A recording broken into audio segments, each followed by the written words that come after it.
ಚಿತ್ರರಂಗದಲ್ಲಿ ಹೆಸರು ಮಾಡಬೇಕು ಅಂತಿದ್ದ ನಟ ತಾಂಡವ್ ರಾಮ್ ಇದೀಗ ಜೈಲು ಕಂಬಿ ಹಿಂದೆ ಇದ್ದಾರೆ. ಚಿತ್ರ ನಿರ್ದೇಶಕನ ಮೇಲೆಯೇ ಫೈರಿಂಗ್ ನಡೆಸಿದ್ದು ಕೊಲೆ ಯತ್ನ ಪ್ರಕರಣದಲ್ಲಿ ನಾಯಕ ನಟ ಪೊಲೀಸರ ಅತಿಥಿಯಾಗಿದ್ದಾರೆ. ಅಷ್ಟಕ್ಕೂ ಈ ಫೈರಿಂಗ್ ಮಾಡಿದ್ಯಾಕೆ, ಇಬ್ಬರ ನಡುವಿನ ಮನಸ್ತಾಪಕ್ಕೆ ಕಾರಣ ಏನು ಅನ್ನೋದರ ಡೀಟೇಲ್ಸ್ ಇಲ್ಲಿದೆ. ಮುಗಿಲ್ಪೇಟೆ ಚಿತ್ರ ನಿರ್ದೇಶಕ ಭರತ್ ಮೇಲೆ ಫೈರಿಂಗ್, ಚಿತ್ರೀಕರಣ ಅರ್ಧಕ್ಕೆ ನಿಂತಿದ್ದಕ್ಕೆ ಗುಂಡಿನ ದಾಳಿ, ನಿರ್ದೇಶಕ ಬಚಾವ್. ಕೊಲೆ ಯತ್ನ ಕೇಸಲ್ಲಿ ನಾಯಕ ನಟ ತಾಂಡವ್ ರಾಮ್ ಬಂಧನ. ಸಿನಿಮಾದಲ್ಲಿ ಹೀರೋ ಆಗ್ಬೇಕೆಂದಿದ್ದವ ಈಗ ರಿಯಲ್ ಲೈಫ್ ನಲ್ಲಿ ವಿಲನ್ ಆಗಿದ್ದಾನೆ. ಇಂಟ್ರೆಸ್ಟಿಂಗ್ ವಿಚಾರ ಅಂದ್ರೆ ಈತನ ಪಾಲಿಗೆ ನಿರ್ದೇಶಕನೇ ವಿಲನ್ ಆಗಿದ್ದಾನೆ. ಇದು ಸಿನಿಮಾ ಕನಸು ಹೊತ್ತವನ ಕ್ರೈಮ್ ಕಹಾನಿ.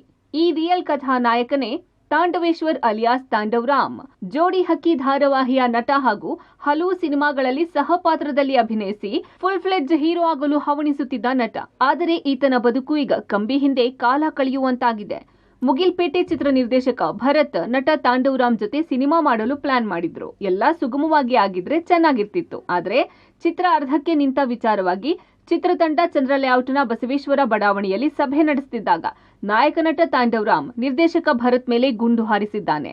ನಿರ್ದೇಶಕ ಭರತ್ ಕೂದಲೆಳೆ ಅಂತರದಲ್ಲಿ ಪ್ರಾಣಾಪಾಯದಿಂದ ಪಾರಾಗಿದ್ದಾರೆ. ನಿರ್ದೇಶಕ ಭರತ್ ಮತ್ತು ನಟ ತಾಂಡವ್ ರಾಮ್ ಇಬ್ಬರು ಕೂಡ ಕಥೆ ಸಿದ್ಧಪಡಿಸಿ ದೇವನಾಂ ಪ್ರಿಯ ಅಂತ ಚಿತ್ರಕ್ಕೆ ಹೆಸರು ಸಹ ಇಟ್ಟಿದ್ರು. ಮೊದಲಿಗೆ ಚಿತ್ರಕ್ಕೆ ನಿರ್ಮಾಪಕ ಸಿಗದ ಕಾರಣ ನಟ ತಾಂಡವ್ 6 ಲಕ್ಷ ಹಣ ಹಾಕಿದ್ರಂತೆ.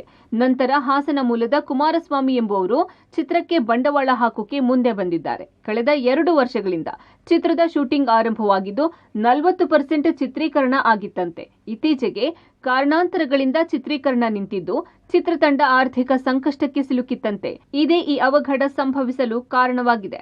ನಾನು ಕೊಟ್ಟಿರೋ ದುಡ್ಡೆಲ್ಲ ಕೊಡು ಅಂದರೆ ನನ್ನ 3 ವರ್ಷದ ಅವಧಿಯನ್ನು ನನಗೆ ಯಾರು ಕೊಡ್ತಾರೆ? ಈಗ ನಾನು ಆತನ ಹತ್ರ ಸಾಲ ಇಸ್ಕೊಂಡಿದ್ದು ಇನ್ನೊಂದು ಮತ್ತೊಂದು ಆಗಿದ್ರೆ ಅದು ತಪ್ಪು. ನಾನು ಅವರ ಸಿನಿಮಾಗೋಸ್ಕರನೇ ಕೆಲಸ ಮಾಡ್ತಾ ಇರೋನು. ಕೊಟ್ಟಿರೋ ಪೇಮೆಂಟ್ನೇ ಈಗ ವಾಪಸ್ ಕೊಡು ಅಂದರೆ ಅದು ಹೇಗೆ ಸಾಧ್ಯ? ಸೊ ಅದನ್ನು ಕೇಳಕ್ಕೆ ಹೋಗಿದ್ದು, ಅದನ್ನು ತಪ್ಪು.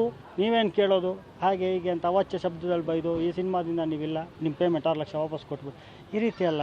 ಸೊ ಇವತ್ತು ಕಾರಲ್ಲಿ ತಂದಿದ್ದಾರೆ, ನಾನು ಬರ್ತಾ ಇದ್ದೀನಿ ಅಂದರೆ ಇಂಟೆನ್ಷನ್ಲಿ ತಂದಿರ್ತಾರೆ ಅಲ್ವಾ? ಇದೇ ವಿಚಾರವಾಗಿ ಮಾತುಕತೆ ನಡೆಸಲು ನಿನ್ನೆ ಚಿತ್ರದ ನಿರ್ಮಾಪಕ ಕುಮಾರಸ್ವಾಮಿ ಕಚೇರಿಯಲ್ಲಿ ಇಡೀ ಚಿತ್ರತಂಡ ಸಭೆ ಸೇರಿದ್ರಂತೆ. ಈ ವೇಳೆ ನಟ ತಾಂಡವೇಶ್ವರ್ ನಿರ್ದೇಶಕ ಭರತ್ ಮೇಲೆ ಅವಾಚ್ಯವಾಗಿ ನಿಂದಿಸಿ ತಾನು ಕೊಟ್ಟಿದ್ದ 6 ಲಕ್ಷ ಹಣ ವಾಪಸ್ ನೀಡುವಂತೆ ಸಭೆಯಲ್ಲಿ ಡಿಮ್ಯಾಂಡ್ ಮಾಡಿದ್ದಾರೆ. ಈ ವೇಳೆ ಗಲಾಟೆ ಜೋರಾಗಿತ್ತು.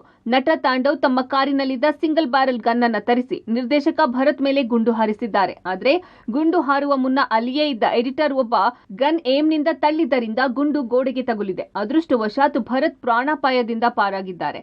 ಬಳಿಕ ಗುಂಡು ಹಾರಿದ ವಿಚಾರ ಚಂದ್ರ ಲೇಔಟ್ ಪೊಲೀಸರಿಗೆ ತಿಳಿದು ಘಟನಾ ಸ್ಥಳಕ್ಕೆ ದೌಡಾಯಿಸಿ ಗುಂಡು ಹಾರಿಸಿದ ನಟ ತಾಂಡವೇಶ್ವರ್ನನ್ನ ಬಂಧಿಸಿದ್ದಾರೆ. ವಿಚಾರಣೆ ವೇಳೆ ಉದ್ದೇಶಪೂರ್ವಕವಾಗಿಯೇ ಗುಂಡು ಹಾರಿಸಿದ್ದ ಅನ್ನೋದು ಗೊತ್ತಾಗಿದೆ.